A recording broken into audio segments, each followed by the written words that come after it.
Hi అండి. ఈరోజు మనం వామాకులతో పచ్చడి ఎలా చేసుకోవాలో చూద్దాము. దానికోసం నేను వామాకు కట్ చేస్తున్నానండి.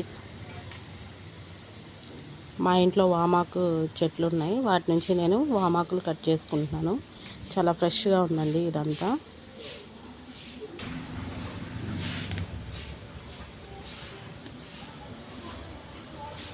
వాష్ చేసుకున్నానండి, కడిగి పెట్టుకున్నాను. ఇప్పుడు ఆ పచ్చడికి కావాల్సిన ఇంగ్రీడియంట్స్: ఎండుమిర్చి, ధనియాలు, పచ్చిశనగపప్పు, మినప్పప్పు అండి. ఇవి ఒక్కొక్క టేబుల్ స్పూన్ తీసుకున్నాను. స్టవ్ వెలిగించి దాని మీద ప్యాన్ పెట్టానండి. దాంట్లో ఒక 2 టేబుల్ స్పూన్స్ ఆయిల్ వేసుకుంటున్నాను. ఇప్పుడు ఫస్ట్ అందులో ఎండుమిర్చి వేసుకోవాలండి.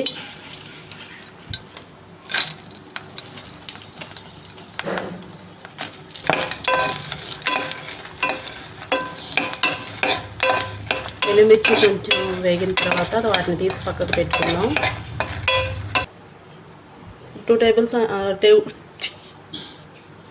ఇప్పుడు ఇంకా కొంచెం ఆయిల్ ఉంది కదండి, అందులోకి పచ్చిశనగపప్పు, ధనియాలు, మినప్పప్పు అన్నీ వేసేసుకుందాం. ఇవన్నీ కొంచెం కలర్ వచ్చిన దాకా వేపుకోవాలి.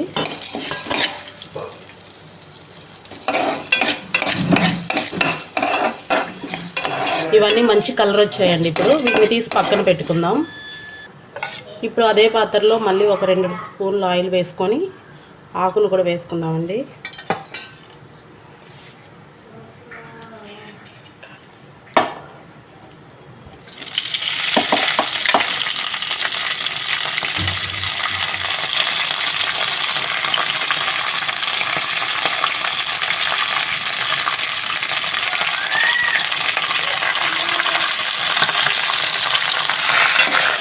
పెట్టి 2 నిమిషాలు అలా ఉంచుదామండి.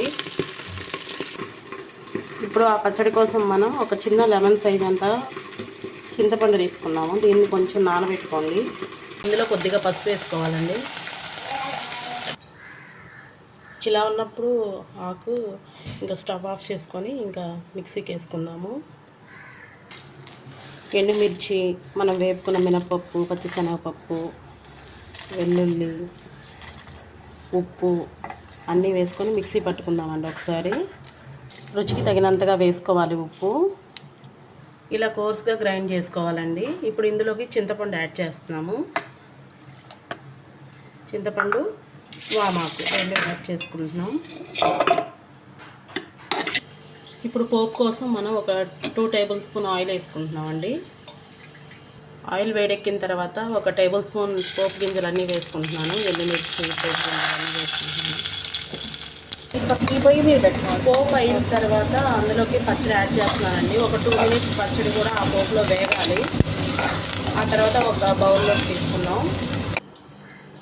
ఫైనల్గా అయితే ఇదిగోనండి, చట్నీ ఇలా తయారైంది. చాలా టేస్టీగా ఉంది.